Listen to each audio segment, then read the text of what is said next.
I'm Emma Kate Martin, originally from Lancaster, Pennsylvania, and I moved to the Coal River Valley in January of this year. I'm Junior Walk. I've lived in the Coal River Valley for my entire life. I'm Benjamin Bryant. I was originally from Lebanon, Pennsylvania, and I moved to the Coal River Valley in middle of February. So I first heard about the fight against mountaintop removal from different friends who were planning on coming down here or were already down here working on it, and decided to come down myself because I had come to West Virginia a lot growing up and felt a connection to the mountains, and I came here and stayed longer as I realized more of how this was not just impacting the mountains and destroying them, but it was affecting the lives of everyone living around here. First, originally heard about everything that was going on here at a music festival in West Virginia, Clifftop. It's an old-time festival. And I heard about it and kind of set it off thinking, oh, I'm up in Pennsylvania, it has a real effect on me. And over the next few months I did more and more research on it and just realized that this is somewhere I needed to be.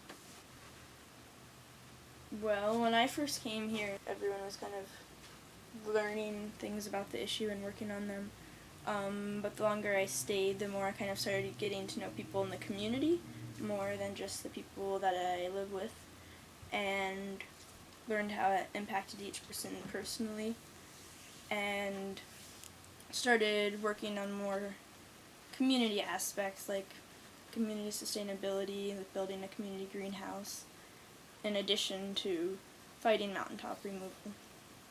And that was an important part to me, as I mentioned earlier, that not just the environmental aspects, but how much it affects everyone that lives around here. Well, I've lived here, since I was born, so obviously I knew what mountaintop removal was. I actually used to work in the coal industry, because I didn't have enough money for college, and that's the only kind of work you can really find around here. So it was either that or starve.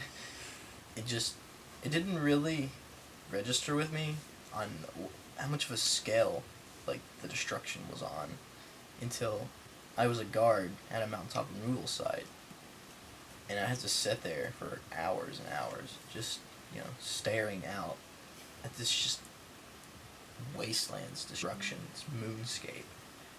And that's when I really decided, I can't sit on my hands anymore. I don't care what I have to give up, what kind of,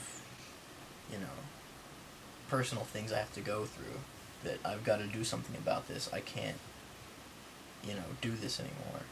So the main portion of what I've been doing since I've been here is parsing information. So there's a lot of government documents, mine permits, violation reports, all this stuff that is publicly available, very, very easy to find, but it's not very easy to find. You have to go through lots of forms on websites, file freedom of information requests, and even the documents themselves are very hard to parse. They're not written for your average person to read, for a reason. And so a lot of what I've been doing is making this information more easily accessible and boiling it down to what it's actually saying without all the extra fluff in there, to make so that everybody knows, or can know if they want to, what's going on. And one thing I've noticed going through all these violation reports and permits is that Massey Energy has a mountain of violations piled up, both environmental fines and safety fines. And those are supposed to protect our environment and our people. Pretty much since their inception in this area, it's part of their everyday business. The violations, the fines, is just part of their everyday costs. It's not a hindrance to them like they're supposed to be. You know, Massey still makes obscene amount of profits regardless of whether or not they're getting fined. And these fines are doing nothing to stop them. It's just pocket change to them. It's just part of their business model. And I don't know what to do.